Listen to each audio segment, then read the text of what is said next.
لو جس نے لگائی ہے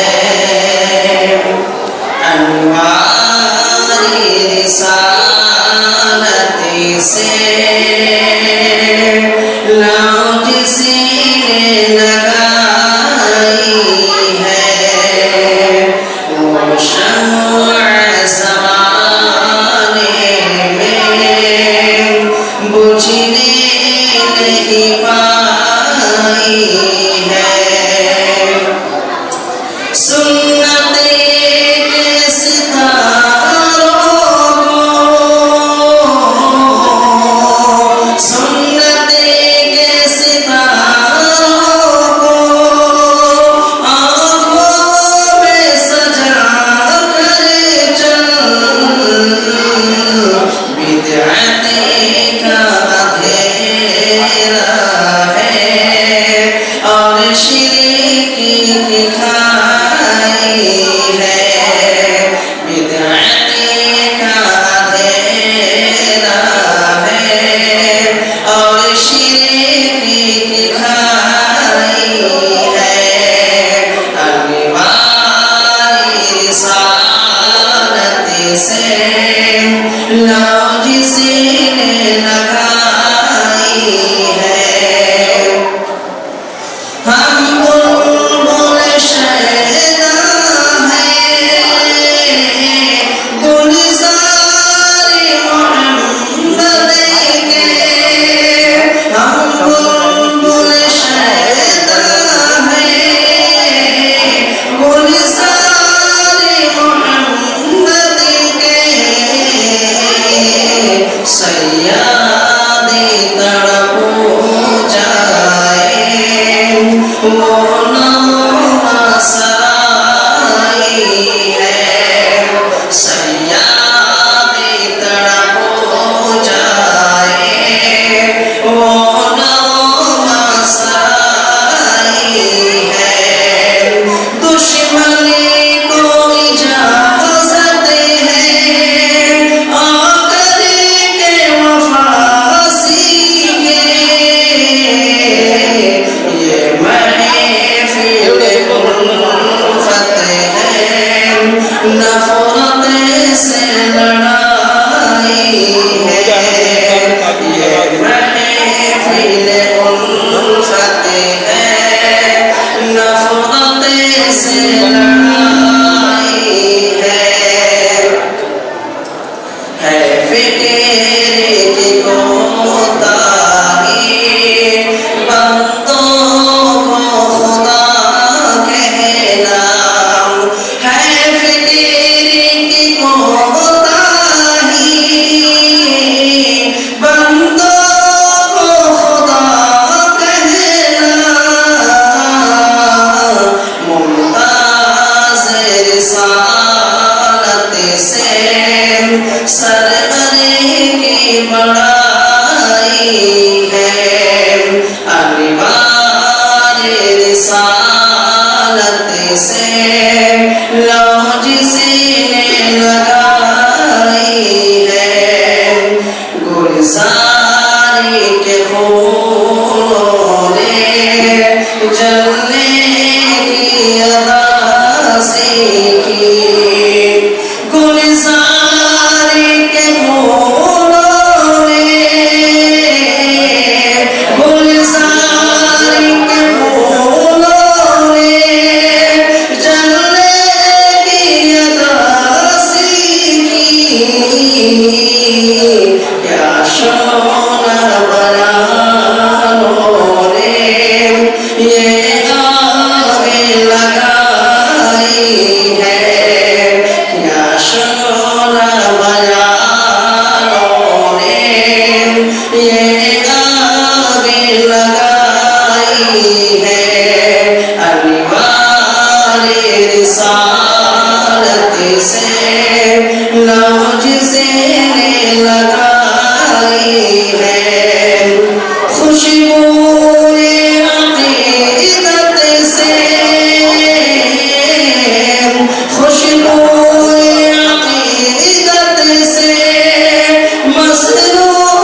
نے یہ نعت سنائی ہے انوار رسالت سے لو جس نے لگائی ہے.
إن الحمد لله نحمده ونستعينه ونستغفره ونعوذ بالله من شرور أنفسنا ومن سيئات أعمالنا من يهده الله فلا مضل له ومن يضلل فلا هادي له وأشهد أن لا إله إلا الله وحده لا شريك له وأشهد أن محمدا عبده ورسوله أما بعد فإن خير الحديث كتاب الله وخير الهدي هدي محمد صلى الله عليه وسلم وشر الأمور محدثاتها وكل محدثة بدعة وكل بدعة ضلالة وكل ضلالة في النار. قابل صد احترام معزز علماء کرام، فارغ ہونے والی کلیہ مریم کی عزیز طالبات، دیگر سامعین و سامعات، احادیث مبارکہ کے بہت بڑے ذخیرے میں ایک بہت ہی مایہ ناز کتاب صحیح بخاری ہے، جسے ہم اور آپ عام طور پر بخاری شریف کے نام سے جانتے ہیں اور سنتے ہیں۔ حدیث کی کتابوں کو ہمارے مدارس میں طلباء اور طالبات کو سند اور متن کے ساتھ پڑھایا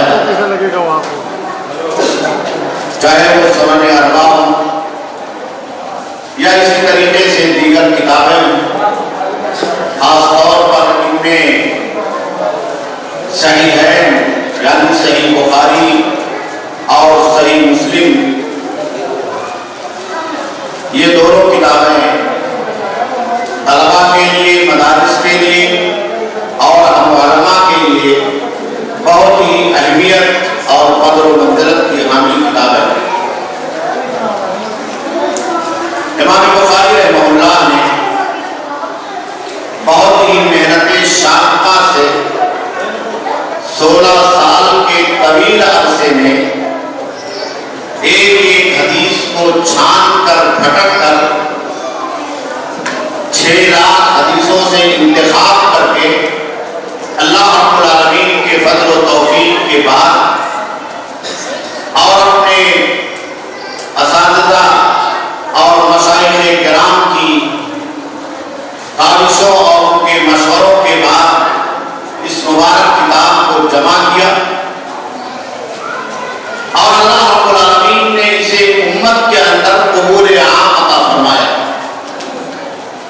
اس زمانے کے جو اجلہ، علماء، محدثین، مفسرین اور امت کے فقہاء تھے، تمام لوگوں نے اس کتاب کو تنقیدی نگاہ سے بہت ہی باریک بینی کے ساتھ پڑھا، ایک ایک حرف اور ایک ایک سطر کو جانچا اور پرکھا، اور جانچنے اور پرکھنے کے بعد یہ تمام علماء اس نتیجے پر پہنچے کہ سورہ زمین پر قرآن مجید کے بعد اگر دنیا میں سب سے زیادہ معتبر اور مستند اور صحیح ترین کوئی کتاب امت کی رہنمائی کے لیے ہے تو یہ امام بخاری رحمہ اللہ کی یہی کتاب صحیح بخاری، اور اس بات پر امت کے علماء نے اتفاق کیا کہ اصح الکتب بعد کتاب اللہ۔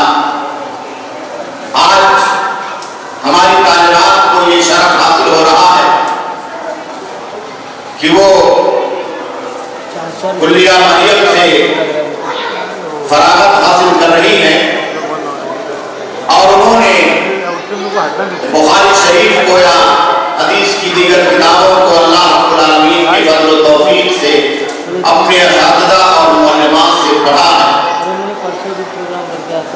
امام بخاری رحمہ اللہ نے جو آخری کتاب صحیح بخاری کے اندر قائم کیا ہے اس کتاب کا نام ہے کتاب التوحید والرد علی الجہمیہ، توحید کی کتاب اور توحید کی مخالفت میں اس دنیا میں وہ تمام فرقے جنہوں نے اللہ رب العالمین کے اسماء اور صفات کا انکار کیا ہے یا کہیں نہ کہیں عقیدے جو گمراہی کے راستے پر ہے، خاص طور پر فرقہ جہمیہ اور اس سے مماثلت رکھنے والے فرقے، ان کی تردید کا باب، اور اس کے بعد امام بخاری رحمہ اللہ نے توحید کے اس بات میں بہت ساری حدیثیں ذکر کرتے ہوئے آخری بات جو صحیح بخاری کا ذکر فرمایا ہے،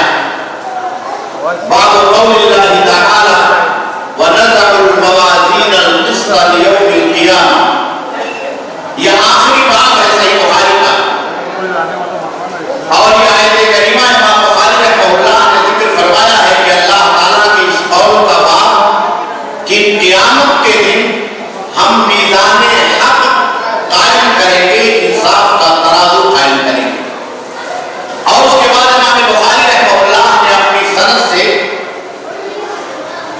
اس کی دلیل کے لیے اور اس بات کو بیان کرنے کے لیے اور ثابت کرنے کے لیے آخری حدیث ذکر کیا ہے۔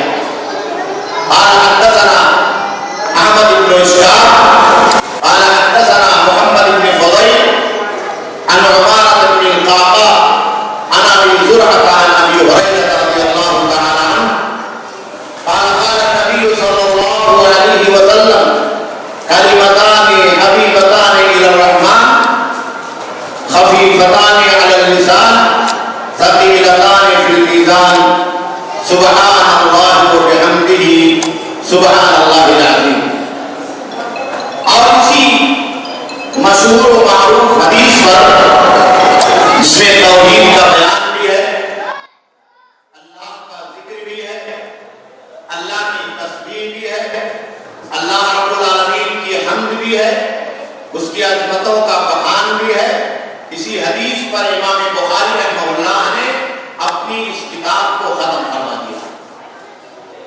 طلبہ اور طالبات کو ایک نمونے کے طور پر آپ تمام حضرات کے درمیان صحیح بخاری کے اس آخری حدیث کو اس لیے پڑھایا جاتا ہے، بتایا جاتا ہے تاکہ سند بھی رہے اور ہمیں اور آپ کو بھی یہ معلوم رہے کہ امت کے علماء نے، محدثین نے اس دین کو بچانے کے لیے اور پیارے نبی صلی اللہ علیہ وسلم کی حدیثوں کی روایت کے لیے اور اس کو ہم تک اور آپ تک پہنچانے کے لیے کتنی محنت کی۔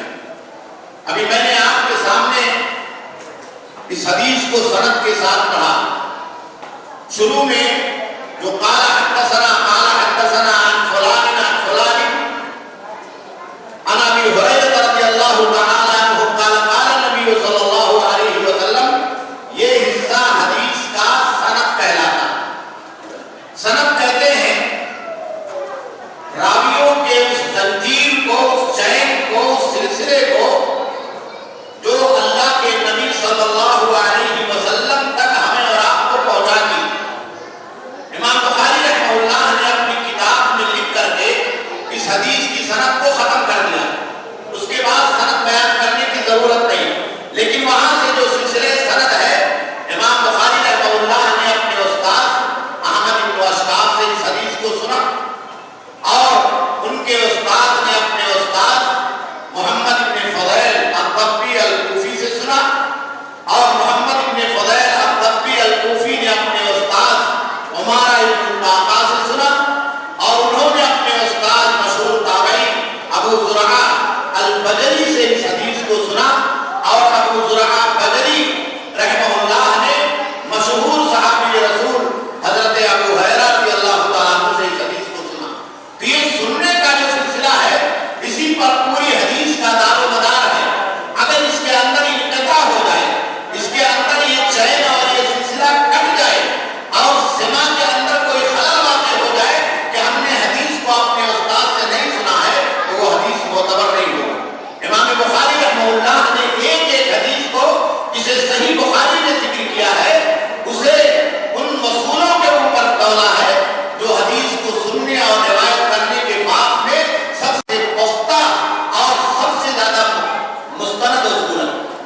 تمام محدثین نے جو شرط لگائی تھی کہ حدیث کو اپنے استاد سے سننے کے لیے ملاقات کے ساتھ ساتھ معاصرت، ہم عصر ہونا، ایک زمانے میں پایا جانا، یہ کافی ہے، لیکن امام بخاری رحمہ اللہ نے اس کو کافی نہیں سمجھا۔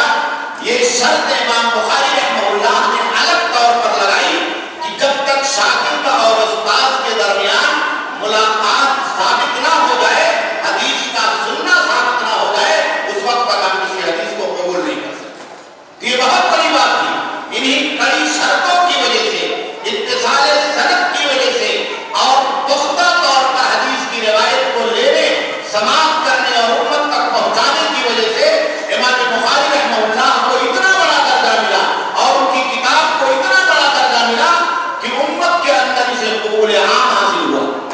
میرے دینی بھائیوں اور دوستو، اللہ کے آخری نبی جناب محمد رسول اللہ صلی اللہ علیہ وسلم اور صحابہ کرام نے ہمیں اور آپ کو جو عقیدہ دیا ہے، اس عقیدے کو بھی امام بخاری رحمہ اللہ نے صحیح بخاری کے اندر ثابت کیا۔ عام طور پر حدیث کی کتابوں کے اندر آپ کتاب التوحید وغیرہ کا باب نہیں پائیں گے۔ عمومی طور پر حدیث کے اندر احکام کی حدیثیں ہوتی ہیں، نماز، روزہ، حج، زکات اور دیگر نکاح، شادی، بیاہ، میراث کے تعلق سے امام بخاری رحمہ اللہ نے اس کتاب کے اندر ان تمام ابواب کے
میزان برحق ہے اور یہی صحابہ کرام کا عقیدہ. اور اس کے بعد امام بخاری رحمہ اللہ نے ترتیب کی جہمیہ اور معتزلہ کے اس قول کی اور دیگر اہل فرق کی جن کا یہ کہنا ہے کہ یہاں میزان سے مراد حقیقی میزان نہیں ہے کہ اللہ رب العالمین قیامت کے دن کوئی ترازو قائم کرے گا، اس میں نام اعمال کو رکھے گا، بندوں کے عمل کو تولے گا، بلکہ اس کا مطلب یہ ہے کہ اللہ تعالیٰ انصاف فرمائے گا. امام بخاری رحمہ اللہ نے اس کی ترتیب کی کہ حدیث مبارک کیا تھا اور آیت کریمہ کیا تھا اور صحابہ کرام کا جو عقیدہ ہے، یہ سب اس بات کی ترتیب کے لیے کافی ہے کہ معتزلہ اور جہمیہ اور دیگر اہل فرق کا یہ عقیدہ کہ یہ میزان حقیقی نہیں ہوگا، یہ میزان معنوی ہوگا اور اس کا معنی یہ ہے کہ صرف انصاف اللہ تعالیٰ فرمائے گا، یہ عقیدہ باطل اور بے بنیاد. صحیح عقیدہ یہ ہے کہ حقیقت میں اللہ رب العالمین قیامت کے دن انصاف کا ترازو قائم کرے گا، دو بڑے ہوں گے اور اس کے بندوں کے اعمال کو تولا جائے گا. یہ بات کے لیے امام بخاری رحمہ اللہ نے استشہاد کیا اور اس کے بعد امام بخاری رحمہ اللہ نے کچھ اور باتوں کا تذکرہ کیا ہے. تفصیل میں جانے کا وقت نہیں ہے، ایک بات اور ذکر کر دوں کہ بندوں کے اعمال کے تولے جانے کے سلسلے میں جس کا تذکرہ آیت کریمہ اور حدیث مبارک میں ہے، محدثین نے مختلف دیگر حدیثوں کے ذریعے سے 3 طرح کے وزن کا تذکرہ فرمایا. پہلی شکل یہ ہوگی کہ وزن الاعمال، ہمارے اور آپ کے عمل کا وزن کیا جائے. اللہ کے نبی صلی اللہ علیہ وسلم نے بیان فرمایا کہ جو بندہ اچھا اخلاق رکھتا ہے، اس کے اخلاق اچھے ہوتے ہیں، تو قیامت کے دن یہ حسن خلق اس کے میزان عمل میں اس کے میزان کو بھاری کرنے کا ذریعہ ہوگا.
سبحان اللہ و بحمدہ سبحان اللہ العظیم. ہر چھوٹا بڑا اس کو یاد کر سکتا ہے.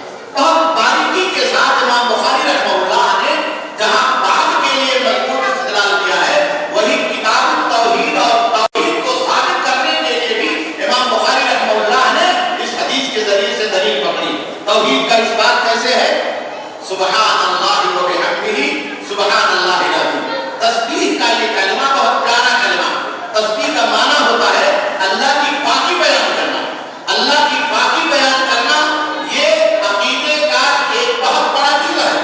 عقیدے کے دو جزء ہیں.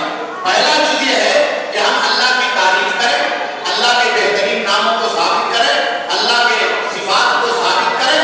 اور دوسرا یہ ہے کہ اللہ رب العالمین کو ہر قسم عیب سے اور نقص سے منزہ اور مبرہ کریں جو اللہ رب العالمین کے شاعر شان نہیں ہے، جس سے اللہ رب العالمین کی ذات کے اندر کوئی نقص اور عیب لازم آتا. تو یہاں سبحان اللہ کے ذریعے سے توحید کا وہ حصہ جس سے اللہ رب العالمین کی ذات مبارکہ سے نقص اور عیب کو دور کیا جاتا ہے، امام بخاری رحمہ اللہ نے ثابت کیا. گویا کہ توحید ہماری اور آپ کی زندگی کے اندر ہماری اور آپ کی نجات کے لیے، ہمارے بچوں کی نجات کے لیے، ہماری دنیا اور آخرت کی نجات کے لیے اور اللہ رب العالمین کی بارگاہ میں خاص طور پر اللہ کی رضا کے لیے بہت ہی ضروری ہے.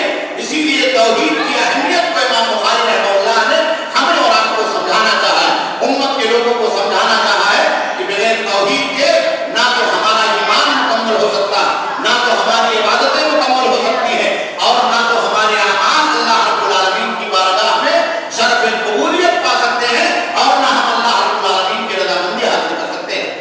اس لیے عزیز طالبات اور معزز سامعین، ہمیں اور آپ کو اس بات کو سمجھنا چاہیے کہ محدثین نے کتنی محنتیں اور کتنی کاوشیں کر کے ان حدیثوں کو اپنے سینوں کے اندر محفوظ کیا تھا، اور امت کے لیے پیارے نبی صلی اللہ علیہ وسلم کے ایک ایک حرف کو، ایک ایک ادا کو، اور آپ کی زبان مبارک سے نکلے ہوئے ایک ایک کلمے کو، ایک ایک لفظ کو انہوں نے یاد کیا تھا، اور سینہ کا سینہ روایتاً عن روایتاً انہوں نے اپنے شاگردوں کے واسطے سے ہم تک اور آپ تک اسے پہنچایا، اور محدثین نے کتابوں میں اسے جمع کر دیا.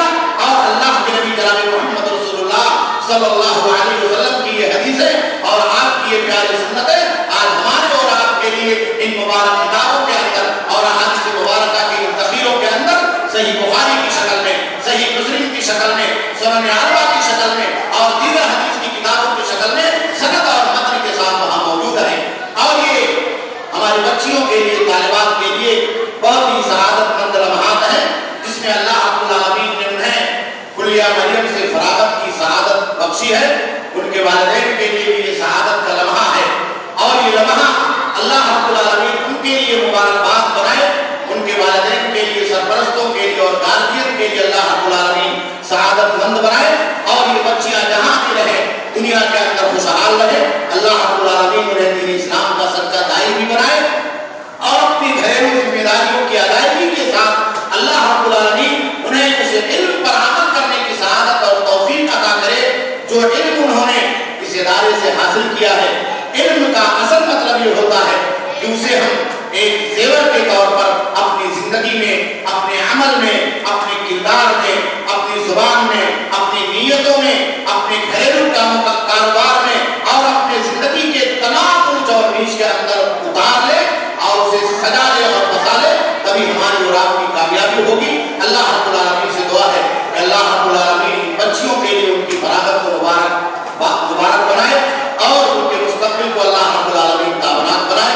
اللہ رب العالمین انہیں دین اور دنیا کی بھلائی عطا کرے، اور جہاں بھی رہے وہ اسلام کے اوپر قائم اور دائم رہے، پیارے نبی صلی اللہ علیہ وسلم کی سنت پر قائم رہے. اور جس طرح سے امت کے اجلہ علماء نے، خاص طور پر خواتین اسلام نے، صحابیات نے اور تابعیات نے اپنے گھریلو کام کاج کے ساتھ اسلام کی خدمت کی، اللہ کے دین کو، دعوت کو پھیلایا، یہ بھی اللہ کے دین کے لیے کام کرے اور اللہ کی دعوت کو، صحیح عقیدے اور منہج کو اپنے بچوں تک، اپنے خاندان تک، اپنے قبیلے تک اور سماج کے لوگوں تک پہنچاتی رہے. اللہ رب العالمین ان کی اس مبارک لمحات کو اللہ رب العالمین قبول فرمائے، اور اللہ رب العالمین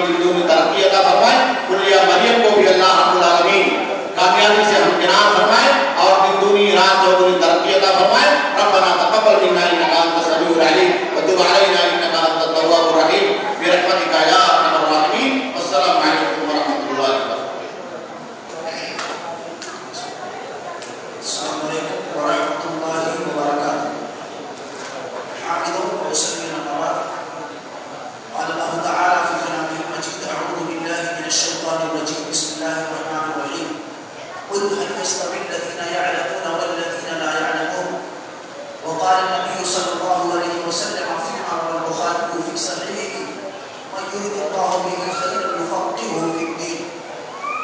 قابل سب احترام علماء کرام و معلمات، سامعین و سامعات و عزیز طلبہ،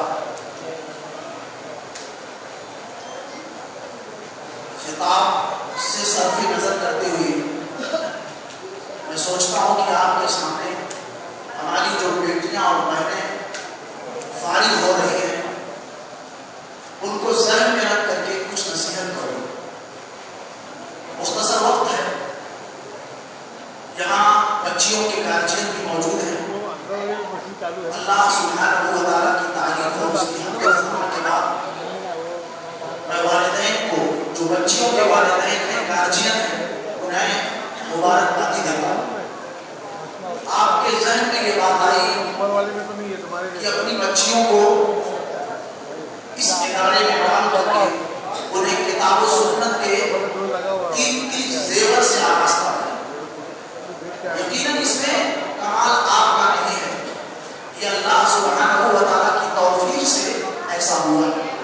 اللہ سبحانہ و تعالیٰ نے یہ فہم آپ کو دیا اور پھر آپ نے اس سوچ کو عملی جامہ پہنایا۔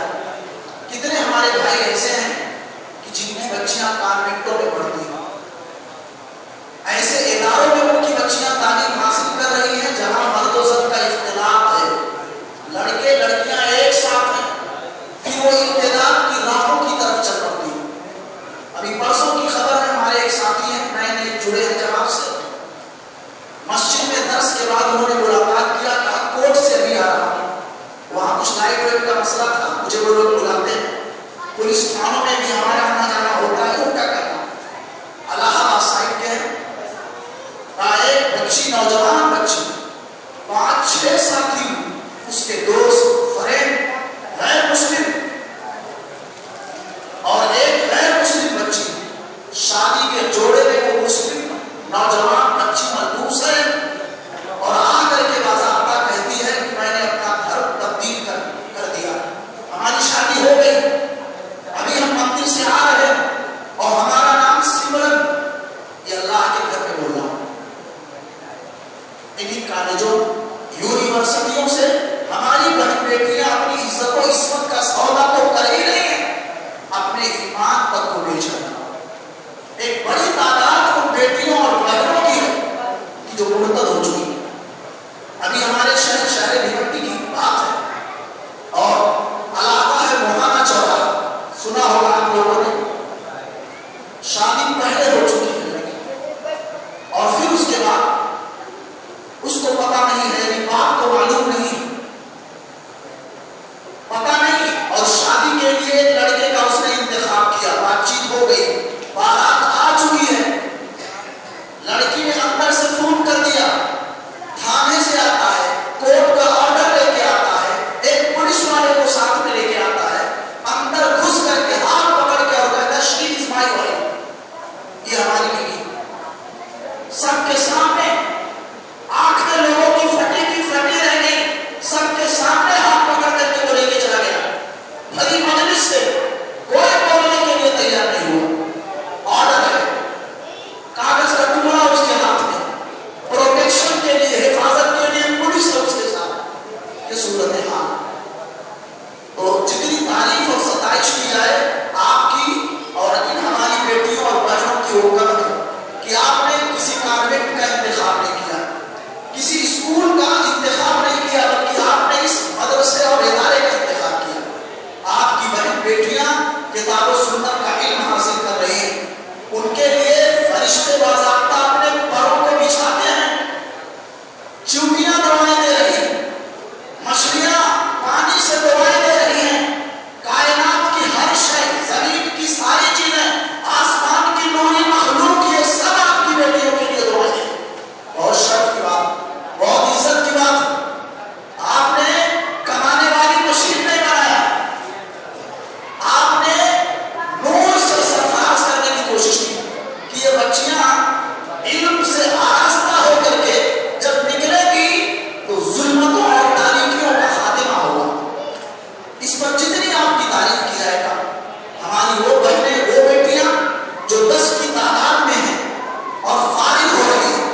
ہماری بیٹیوں اور بہنوں کہ آپ معمولی نہیں ہو، آپ تو وہ ہو کہ آپ کی گود میں انبیاء نے پرورش پائی ہے.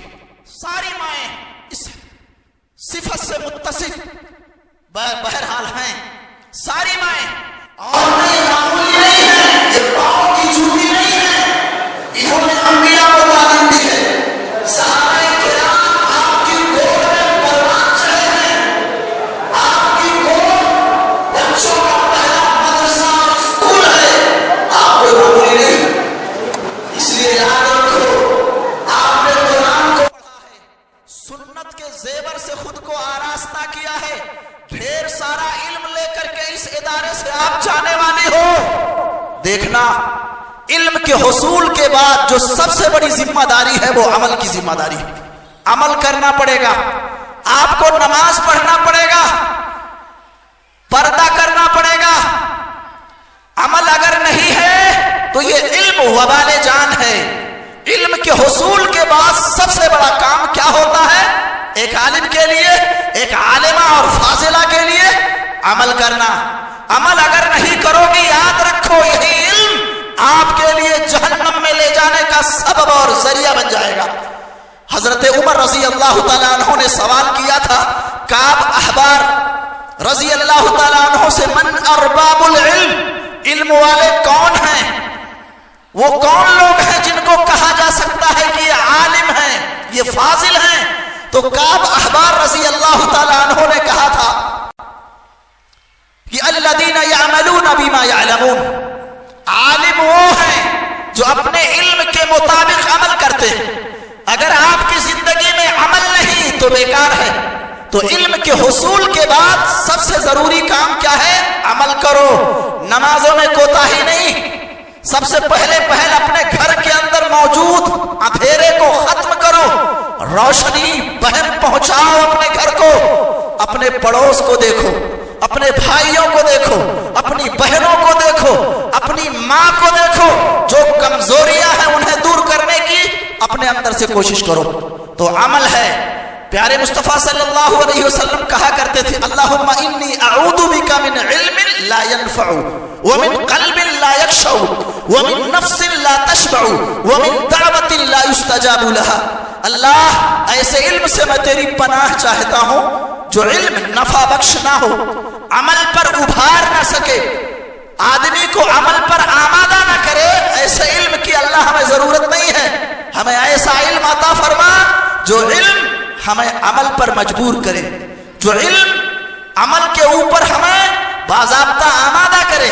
پیارے نبی دعا کرتے تھے.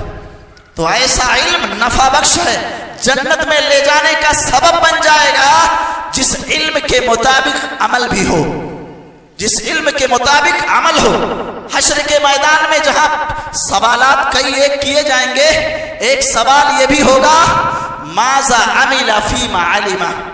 اے بندے جو کچھ تو نے جانا دنیا کے اندر سیکھا، کتاب و سنت کی جو باتیں تو نے سیکھی اور سمجھی اس کے مطابق تو نے عمل کیا کہ نہیں کیا؟ تیرا عمل کیا تھا؟ تو نے کتنا عمل کیا؟ یہ سوال ہوگا. میری بہنوں اور بیٹیوں، درجہ عالمیت میں ہے وہ بھی سنیں، جو فضیلت کے درجے میں ہے وہ بھی سنیں، جو فارغ التحصیل ہو رہی ہیں وہ بھی سنیں. علم کے بعد سب سے ضروری کام عمل ہے. اور عمل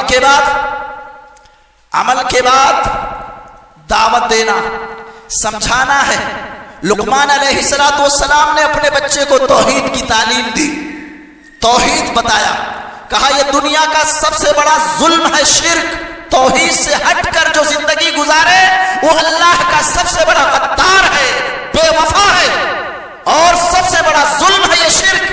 اس کے بعد اللہ کی قدرت کو انہوں نے بتایا. لقمان علیہ السلام جو نبی نہیں تھے، اللہ کی قدرت کو بتاتے ہوئے کہا خطا اور گناہ معمولی ہی کیوں نہ ہو، آسمانوں میں ہو، زمینوں میں ہو، بڑے پتھر کے اندر ہو، صخرہ یعنی چٹان میں ہو، اللہ اسے دیکھ بھی رہا ہے، اسے لانے پر قادر بھی ہے. اللہ سبحانہ و تعالیٰ کی قدرت، اس کے پاور اور علم کو بتانے کے بعد لقمان علیہ السلام نے کہا یا بنی اقم الصلاۃ، میرے بیٹے نماز پڑھنا، میرے بیٹے نماز پڑھنا، اقم الصلاۃ، نماز پڑھنا، اور نماز پڑھنے کے بعد یعنی عمل پر ابھار رہے، عمل پر ابھارنے کے بعد کہا وامر بالمعروف وانہی عن المنکر، بھلائی کا حکم دینا میرے بیٹے اور برائی سے روکنا۔ میری بیٹیوں، علم کے بعد عمل ہے، اور عمل کے بعد تبلیغ ہے، دعوت ہے، معروف اور بھلے کام کا حکم دینا ہے، اور برائیوں سے لوگوں کو روکنا ہے۔ یہ بہت ضروری ہے، یاد رکھیں، برائی آپ کے گھر میں ہو رہی ہو اس کو روکنے کی کوشش کرو، غلط کام آپ کا بھائی کر رہا ہو اسے ٹوکو، آپ کی ماں غلط کر رہی ہے اسے بھی ٹوکنے کی ہمت اور جرأت کرو۔ یہ والدین ہیں، انہوں نے چاہا اور ان کے یہاں جذبہ ہے کہ ہماری بچی سیکھ کر آئے گی، کلیہ سے آئے گی، گھر کے اندر جو ظلمت ہے، تاریکی ہے، اسے ختم کرے گی۔ گھروں میں اگر تاریکیاں ہم نے ختم کرنے کی کوشش کرو، پڑوس میں اگر غلط ہو رہا ہے، حکمت کے ساتھ، دانائی کے ساتھ اس غلط کام پر قدغن لگانے کی کوشش کرو۔ نہیں کچھ کر سکتی ہو میری بیٹیوں تو برائیوں کے حوالے سے تمہارے دلوں میں نفرت ہو، کدورت ہو، برائیوں کے حوالے سے ایک طرح کی باضابطہ جھجک ہو، تعامل ہو، نہ برائی کا کام کرو اور نہ برے عمل کا سپورٹ کرو، اور خیر کی دعوت دو۔ اگر کوئی نماز نہیں پڑھ رہا نماز کی طرف لاؤ، شرک میں کوئی مبتلا ہے شرک سے روکو، توحید کی دعوت دو۔ عمل کے بعد ضروری کام کیا ہے؟ خیر کی طرف بلانا، شر سے لوگوں کو روکنا، یہ آپ کی ذمہ داری ہے۔ آپ بہت خوش مت ہو جائیے، یہ خوشی کا تو مقام ہے، مگر اپنی ذمہ داریوں کو آپ محسوس کرو کہ آپ نے علم سیکھا ہے، قرآن کو پڑھا ہے، حدیث کو سمجھا ہے، اب عمل کرنا ہے، اور عمل کر کے دنیا والوں کو خیر کی طرف بلانا ہے، دنیا کو شر سے روکنا ہے، عورتوں میں تبلیغ کرنا ہے، عورتوں میں خیر اور بھلائی کو فروغ دینے کی صحیح اور کوشش کرنا ہے۔ یہ تین کام ہوئے، علم کا حصول، اس کے بعد عمل، اور عمل کے بعد خیر کی طرف لوگوں کو بلانا اور دعوت دینا۔ ہماری بہنیں، ہماری بیٹیاں ایسی ہیں، فارغ ہو گئی، جامعہ اسلامیہ منورہ سے فارغ ہوئی، جامعہ رحمانیہ کانے والی سے فارغ ہو گئی، منصورہ کے بڑے ادارے سے فارغ ہو گئی، شادی ہو گئی، شوہر کے ساتھ ملنے جلنے کے بعد کاروبار میں ایسی لگ گئی کہ سب کچھ ختم، محسوس ہی نہیں ہوتا ہے کہ یہ عالمہ ہے، محسوس ہی نہیں ہوتا ہے کہ یہ فاضلہ ہیں، ان کو اپنی ذمہ داریوں کا احساس ہی نہیں ہے، بس کچن میں جاؤ، کھانا بناؤ، کھاؤ، بچوں کو پالو اور سو جاؤ، اور برائی ہونے دو، ہو رہی ہے برائی ہونے دو، نہ کبھی دینی محفل میں شریک ہونا، اور نہ کبھی کسی مسجد میں جہاں عورتوں کے لیے الگ سے نظم ہے، جمعہ کے دن وہاں بھی حاضر نہیں ہوتی ہے۔ یہ صورتحال یہ ہوتی ہے کہ علم کے حصول کے بعد، بڑے بڑے اداروں سے فارغ التحصیل ہونے کے بعد یہ مردہ ہو جاتی ہے، مردہ ہو جاتی ہے۔ ان کے ہاں نہ کوئی جذبہ ہے، نہ کوئی احساس ہے، نہ کسی طرح کی کسی ذمہ داری کا کوئی خیال ہے۔ یہ غلط کام ہے، ایسا نہیں ہونا چاہیے۔ آپ نے پڑھا ہے اور والدین نے آپ کو پڑھایا ہے، فیس دیا ہے، خرچ کیا ہے، بڑے ارمانوں کے ساتھ، اچھے جذبات کے ساتھ، نیک خواہشات کے ساتھ، وہ چاہتے ہیں کہ آپ خیر کی دعوت دو لوگوں کو، برائیوں کا سپورٹ نہ کرو، برائیوں سے دور کرنے کی کوشش کرو۔ سب سے پہلے اپنے آپ کو دیکھو، پھر گھر کو دیکھو، فیملی کو دیکھو، شوہر میں خرابی ہے اسے ٹوکو، دیور میں خرابی ہے اسے سمجھاؤ، سسر میں خرابی ہے اس کو سمجھاؤ، تلقین کرو۔ ہاں لوگ کہیں گے یہ کل کی بیٹی ہے، ہمارے سامنے کی بچی ہے، یہ آ کے ہم کو سمجھا رہی ہے، بڑے بزرگ نالا ہو جائیں گے، ناراض ہو جائیں گے، مگر اس کی فکر مت کرو میری بیٹیوں اور بہنوں۔ ایک چوتھا ضروری کام کیا ہے، اور یہ واقعی سچائی ہے، حقیقت سے اس کا تعلق ہے کہ ہماری وہ بہنیں، وہ بیٹیاں جو اسلامی اداروں سے پڑھ کر کے فارغ ہوتی ہیں، احساس برتری کی شکار ہو جاتی ہیں، سماج نے اور جو بیٹیاں بہنیں ہیں ان سے اپنے آپ کو اس قدر برتر خیال کرنے لگتی ہیں کہ ان کے ساتھ اٹھنا بیٹھنا بھی بسا اوقات بند کر دیتی ہیں. آپ مل کر کے رہو گی تو سمجھانے کا موقع آئے گا, شر سے روکنے کا موقع آپ کو میسر آئے گا, خیر کی طرف بلانے کا موقع آپ کو ملے گا. لیکن جب آپ سماج سے کٹ جائیں گی, عورتوں کے ساتھ اٹھنا بیٹھنا بند کر دیں گی, آپ تبلیغ کیسے کریں گی, لوگوں کو کیسے سمجھائیں گی؟ ہم نے یہاں تک دیکھا ہے اور یہ مشاہدہ ہے, محسوس بھی ہے کہ ہمارے یہاں شہر میں 1 سالہ کورس کرنے کے بعد 2 سال کا کورس کرنے کے بعد گمراہی پھیلاتی ہے. دوسرے مسلک کی بیٹیاں ہیں, 1 سال 2 سال کی تعلیم لے کر عالمہ فاضلہ خود کو پاور کراتے ہوئے اور جگہ جگہ گمراہیاں وہ پھیلا رہی ہیں اللہ کی قسم. لیکن ہمارے یہاں 7 سال تک 8 سال تک 9 سال تک تعلیم دی جاتی ہے اور اس کے باوجود عملی زندگی میں ان کا جو رویہ ہماری بہن بیٹیوں کا ہوتا ہے وہ بہت ناگفتابے ہے. ان کو احساس تک نہیں رہتا ہے کہ ہم عالمہ ہیں اور بچیوں سے ہم بہت اونچی ہیں, ہمارے توشے ناتما پر کچھ بڑی ذمہ داریاں ہیں, یہ خیال نہیں ہوتا ہے. جبکہ ہم نے دوسرے مسالک کی بچیوں کو دیکھا ہے 1 سال تک پڑھ کر صحیح سے اردو پڑھنا بھی نہیں آتا ہے, گھروں میں جا کر 50 روپے میں ٹیوشن پڑھاتی ہیں اور پھر اس کے بعد انگلی چومنا سکھاتی ہیں, گمراہیاں پھیلاتی ہیں, بدعات کے باضابطہ شیوع اور رواج میں مکمل وہ ساتھ دیتی ہیں. یہ بہت بڑا خطرہ ہے. ان کے یہاں جذبات ہیں اور گمراہیوں کی طرف لے جاتی ہیں باضابطہ, اس کے لیے ان کے پاس طاقت ہے, قوت ہے. اور ہمارے یہاں علم کثیر ہونے کے باوجود بھی سستی ہے, کوتاہی ہے, کاہلی ہے. یہ واقعی یہ سچائی ہے. تو چوتھی بات جو میں بتا رہا تھا وہ یہ ہے کہ کچھ کام کاج بھی کرو. آپ نے مدرسے میں پڑھا ہے, عالمہ بن گئی ہیں, فاضلہ بن گئی ہیں, ڈگری مل گئی ہے, اس کا مطلب یہ نہیں کہ اب کھانا نہیں بنانا ہے, گھر میں جھاڑو نہیں دینا ہے, کپڑا نہیں دھلنا ہے. یہ احساس برتری جو آتی ہے اور جس کی وجہ سے ہمارے بہت سارے نوجوان بولتے ہیں کہ کالج میں پڑھی ہوئی لڑکی سے شادی کر لو, اسکول میں پڑھی ہوئی لڑکی سے شادی کر لو, مگر کسی نسواں میں پڑھی ہوئی لڑکی سے شادی نہ کرو. یہ تلخ تجربات ہیں. کچھ الزامات بھی لوگ عائد کرتے ہیں, سچائیاں بہت حد تک نہیں ہیں لیکن ہیں. کچھ نہ کچھ اس طرح کے واقعات وقوع پذیر ہوتے ہیں جس سے لوگوں کو بولنے کا موقع ملتا ہے. کہتے بڑی جھگڑالو ہوتی ہیں, کھانا نہیں بنائیں گی, شوہر کے اوپر باضابطہ حاوی اور غالب ہونے کی کوششیں کرتی ہیں. میری بیٹیوں یہ رویہ آپ کا نہیں ہونا چاہیے. شادی سے پہلے کا معاملہ ہو, شادی کے بعد کا ہو, آپ تھوڑا سا کچن بھی سنبھالیں, ضرورت پڑنے پر کپڑے بھی دھل لیں, ماں باپ کی خدمت بھی کر دیں, والدہ کا پیر بھی دبا دیں. آپ دیکھیے اس پر صحیح مسلم کی ایک روایت یاد آئی. اللہ کے نبی حضرت محمد رسول اللہ صلی اللہ علیہ وسلم کی صالح صاحبہ ہیں, نام ہے اسماء رضی اللہ تعالی عنہا.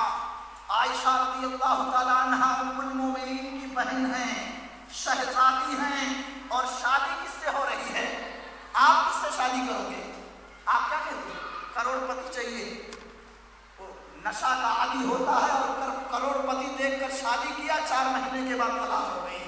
لیکن نہیں, ابو بکر صدیق رضی اللہ تعالیٰ عنہ نے اپنی لخت جگر, نور نظر, ام المومنین کی بہن اسماء رضی اللہ عنہ کا نکاح کس سے کیا؟ زبیر رضی اللہ تعالیٰ عنہ سے, جو عشرہ مبشرہ میں سے ہیں. 10 لوگوں کو ایک ساتھ جنتی ہونے کی بشارت ملی تھی, انہی میں سے زبیر رضی اللہ تعالیٰ عنہ ہیں. حضرت اسماء کہتے ہیں تزوجنی ابو بکر الزبیرہ, او زوجنی ابو بکر الزبیرہ. ابو بکر صدیق رضی اللہ عنہ نے میرا نکاح کرا دیا. کس سے؟ زبیر سے.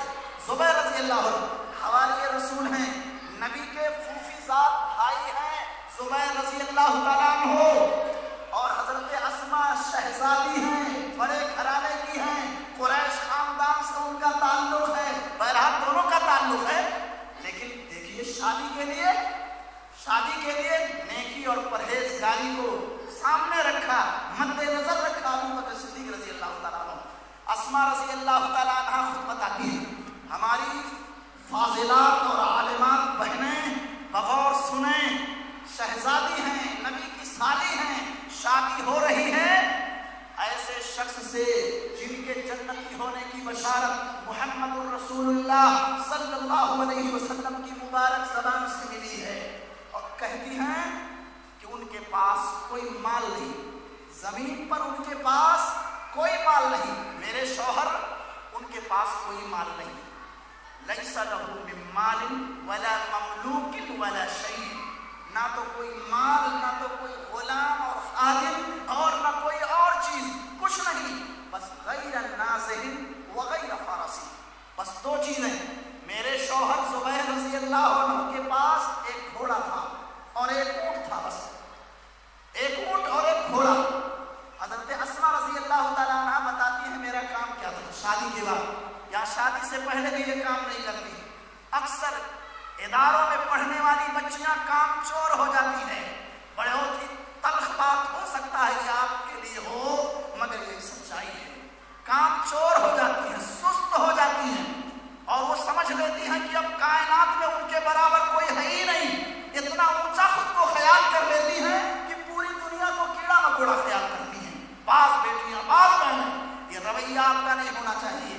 حضرت اسماء رضی اللہ تعالیٰ عنہ کہتی ہیں ہمارے شوہر کے پاس کوئی مال نہیں، کوئی غلام نہیں، کوئی کھیتی باڑی نہیں، ایک ٹکڑا نبی نے ان کو زمین کا دے دیا تھا، بس ایک گھوڑا اور ایک اونٹ، بس کام کیا تھا؟ کہتی ہے میں گھوڑے کو چارہ کھلاتی تھی، عالف الفرس، کنت عالف الفرس، میں گھوڑے کو چارہ کھلاتی تھی، اور واسقی الماء، اور جب گھوڑا پیاسا ہوتا تھا تو اس کو پانی پلاتی تھی۔ دیکھیے آپ نبی کی سالی ہیں، شہزادی ہیں، اچھے گھرانے کی ہیں، انبیاء کے بعد سب سے بڑا درجہ جس کا ہے ابوبکر صدیق رضی اللہ عنہ، اس امت کے اندر ان کی بیٹی ہے، اور کیا کرتی ہیں؟ گھوڑے کو چارہ کھلاتی ہے، پانی پلاتی ہے، اور کیا کرنا، اور مشکیزہ پانی لانے والا جو چمڑے کا برتن، کہتی ہیں جب وہ پھٹ جاتا تو سلائی بھی میں ہی کرتی تھی، وعاجن، آٹا میں ہی گوندتی تھی، ولم اکن محسن اخبز، لیکن روٹی بنانا اچھے سے مجھے نہیں آتا تھا۔ آج کل مدرسوں میں امور خانہ داری کی بھی تعلیم ہوتی ہے، روٹی بناؤ، گوشت بناؤ، دال بناؤ، چاول بناؤ، کچھ لوگ بناؤ میں اتنی بزی ہو جاتی ہیں کہ اصل تعلیم چھوٹ جاتی ہے، ایسا بھی نہیں ہونا چاہیے۔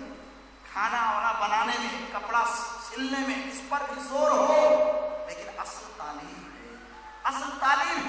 کہتے ہیں حضرت اسماء رضی اللہ تعالیٰ عنہ نے کہا کہ میں روٹی نہیں صحیح سے بنا پاتی تھی، وَكَانَتْ جَارَاتٌ مِنَ الْأَنصَارِ، انصار کی کچھ عورتیں آتی تھیں، وَكَانَتْ نِسَاءَ صِدْقٍ، وہ بڑی اچھی عورتیں تھیں، اس لیے میری بہنوں اور بیٹیوں جب آپ سہیلی بناؤ تو کسی معتبر لڑکی کو سہیلی بناؤ۔ ہماری مسلمان بہن بیٹیاں غیر مسلموں کو سہیلی بنا لیتی، اور پھر ان کے ذریعے سے غیروں کے ہتھے چڑھ جاتی، غیروں کے ہتھے چڑھ جاتی۔ یہ بدماش لوگ جو ایک مشن اور ایجنڈے کے ساتھ چل رہے ہیں، مسلمانوں کی بھولی بھالی بیٹیوں تک جب یہ از خود نہیں پہنچ پاتے تو غیر مسلموں ہی میں سے انہی کی کمیونٹی کی لڑکیوں کو یہ پھنساتے ہیں، ان کے ذریعے سے مسلمان بہنوں اور بیٹیوں تک پہنچتے ہیں۔ حضرت اسماء کہتی ہیں انصار کی کچھ عورتیں ہیں، وہ آ کر کے کھانا بنا دیتی تھی، یعنی روٹی بنا دیتی تھی، بقیہ سارا کام میں کرتی تھی، پانی پلانا اور ایسے ہی گھوڑے کے سامنے گھاس وغیرہ لا کے رکھنا، مشکیزہ سلنا، سارا کام کرتی تھی، روٹی صحیح سے نہیں بنا پاتی تھی، آگے بناتی تھی وہ، اور ہماری وہ سہیلیاں تھیں، بہت سچی تھی، بہت اچھی تھی۔ ایسا ہوا ایک کام اور کرتی تھی، حضرت اسماء کہتی ہیں وَكُنْتُ أَنْقُلُ النَّوَى مِنْ أَرْضِ الزُّبَيْرِ الَّتِي أَقْطَعَهُ رسول اللہ صلی اللہ علیہ وسلم، نبی نے زمین کا ایک ٹکڑا زبیر رضی اللہ تعالیٰ عنہ کو دے دیا تھا، روزانہ میرا کام کیا تھا؟ وہاں سے جا کر کے کھجور کی گٹھلیوں کو، اور دور کتنا تھا، وہ زمین کتنی دوری پر تھی؟ کہتے ہیں وہیا، وہ زمین تھی منی، مجھ سے علی ثلث الفرسخ، 2/3 فرسخ، یعنی تقریباً 4 کلومیٹر کی دوری چل کر کے جاتی تھی اور ٹوکرا سر پر ہوتا تھا، کھجور کے بیج کو اٹھا کر کے بھر کر اس میں لاتی تھی. یہ ان کا کام تھا. اور آپ تو عالمہ فاضلہ بننے کے بعد بالکل لگتا ہے فرشتہ بن گئی ہو، آپ لوگ کچھ کام نہیں ہے، سب ختم. اور اماں بھی اتنا لاڈ پیار دے دیتی ہیں کہ شادی کے بعد چھوٹے چھوٹے کام نہیں آتے اور پھر بگاڑ پیدا ہوتا ہے، فساد کی صورتیں سامنے آتی ہیں، ظاہر ہوتی ہیں. ایسا نہیں ہونا چاہیے. کھجور کی گٹھلیوں کو، بیجوں کو سر کے اوپر ٹوکرا لاد کر کے تقریباً 4 کلومیٹر دوری سے لے کر کے میں آتی تھی. یہ میرا کام تھا. ایک دن اللہ کے رسول انصار صحابہ کے ساتھ آ رہے ہیں، اونٹ پر سوار تھے. انہوں نے مجھے دیکھ لیا، اس کے بعد اونٹ کو بٹھا دیا، اشارہ کیا اسماء آؤ بیٹھ لو.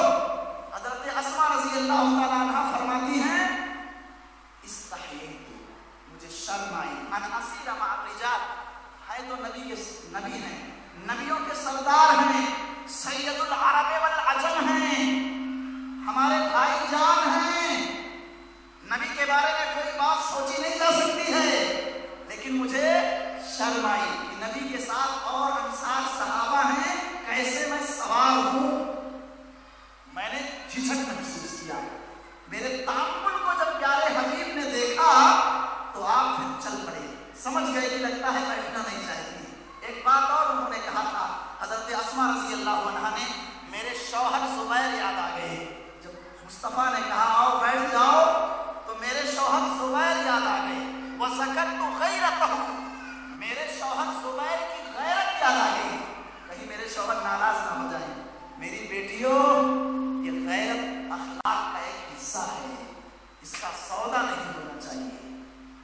نبی علیہ السلام عظیم مقام ہے آپ کا، آپ کی سالی بھی ہیں، آپ کی بھاوج بھی ہیں، پھوپھی ذات بھائی کی بیوی ہیں، اور رتبہ بہت اعلیٰ ہے، اللہ کے دلارے ہیں، لاڈلے ہیں. لیکن کہتی حیا ہے مجھے کہ اور بھی تو لوگ ہیں نبی کے ساتھ میں، کیسے میں سوار ہوں. میرے شوہر زبیر رضی اللہ عنہ کی غیرت یاد آ گئی. پھر میں چل پڑی، اللہ کے نبی بھی چل پڑے. خبر ہو گئی ابو بکر صدیق رضی اللہ تعالیٰ عنہ کو. اس سے پہلے ان کو خبر نہیں تھی کہ ہماری بیٹی پر کیا بیت رہی ہے. اور آج ہماری بیٹیوں کی شادی ہو جاتی ہے، پل پل کی رپورٹ دیتی، امی آج یہ بنا ہوا ہے، آج گوشت آیا نہیں ہے، آج ابا نے یہ کہہ دیا ہے، آج شوہر نے اس طرح ڈانٹا ہے. پل پل کی رپورٹ دیتی ہے اور مہینے بھر میں سارا معاملہ ختم کروا دیتی ہے.